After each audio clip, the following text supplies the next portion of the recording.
జన్మమే పాపమని దేవుని వాక్యం సెలవిస్తూ ఉంది. జన్మనాయి శూద్రః అనగా జన్మంతోనే మానవుడు పాపి. కనుక ఆ యొక్క చింత చెట్టు పులుపును మనం తీసేయలేం, వేప చెట్టు యొక్క చేదును మనం తీసేయలేం, నీగ్రో జాతి యొక్క ప్రజల యొక్క రంగును మనం మార్చలేం. కనుక ఇది మానవుని యొక్క స్వభావం, ఇది మానవుని యొక్క జీవితం. అయితే ఈ పాప బట్టి మానవుడు నెమ్మది లేక బతుకుతా ఉన్నాడు.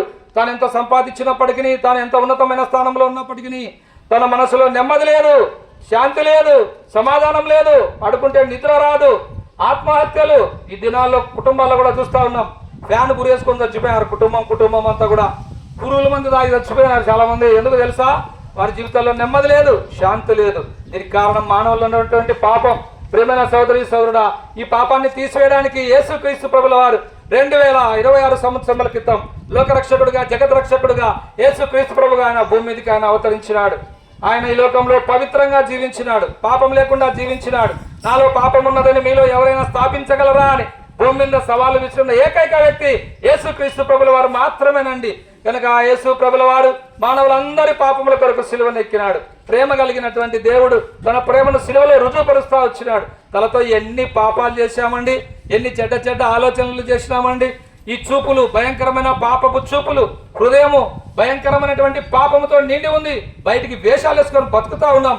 మనసు అంతా కూడా పాపమేనండి. కనుక మనందరి పాపములు యేసు ప్రభు శిలువ మీద మోసినాడు. మనందరి పాపముల కొరకు యేసయ్య శిలువలో మరణించినాడు, సమాధి చేయబడినాడు, 3వ దినాన మరణం చేయించి తిరిగి లేచినాడు, ఆ పరలోకానికి ఆరోహణుడైనాడు. సాయంకాల సమయంలో ఈ తోటపాలెంలో నివసిస్తున్న మిమ్మల్ని అందరినీ కూడా యేసయ్య ఎంతగానో పాపంలో బతుకుతావు, పాపమునే తినచ్చు, పాపమే త్రాగచ్చు, పాపంలో మరణిస్తావా? ఈ మాటలు నీ కొరకే సోదరుడా. జీవితంలో నెమ్మది లేక బాధపడుతున్నావా? శాంతి లేక బాధపడుతున్నావా? నా పాపాలు ఎవరు క్షమించగలని ఎదురు చూస్తా ఉన్నావా? ఆయా దుర్వ్యసనాలకు బానిసై వాటి నుంచి విడిపింపబడలేక నీ జీవితాన్ని వ్యర్థం చేసుకుంటా ఉన్నావా? ఒకవేళ రోగస్తునివై రోగం నుంచి బయటపడలేక గడ్డి మీద అలాగ అల్లాడిపోతా ఉన్నావా? నీకు ఇదే శుభవార్త. నిన్ను ప్రేమించే వ్యక్తి యేసయ్య ఉన్నాడు, నిన్ను ప్రేమించే దేవుడు యేసయ్య ఉన్నాడు. కనుక నువ్వు ఆయన చెంతకు వచ్చినట్లయితే నీ పాపాలకు క్షమాపణ, నీకు ముక్తినిస్తాడు, నీకు శాంతినిస్తాడు, నీకు సమాధానం ఇస్తాడు, నీకు నెమ్మదిస్తాడు, నీకు మోక్షం ఇస్తాడు, నిన్ను పరలోకంలో చేరుస్తాడు. ఆ విధంగా కాక పాప జీవితంలో కొనసాగితే నిత్య నరకం, అగ్నిగుండం, పాతాళం. ఎవరు నిన్ను తప్పించలేరు, ఎవరు నిన్ను విడిపించలేరు. కనుక మాటలు వింటున్న సోదరుడై దేవుని వాక్యం సెలవిస్తుంది, రేపేమి సంభవించడో మీకు తెలియదు. ఇంతలో కనబడి అంతలో మాయమైపోయే ఆవిరి వంటిదండి మానవ జీవితం.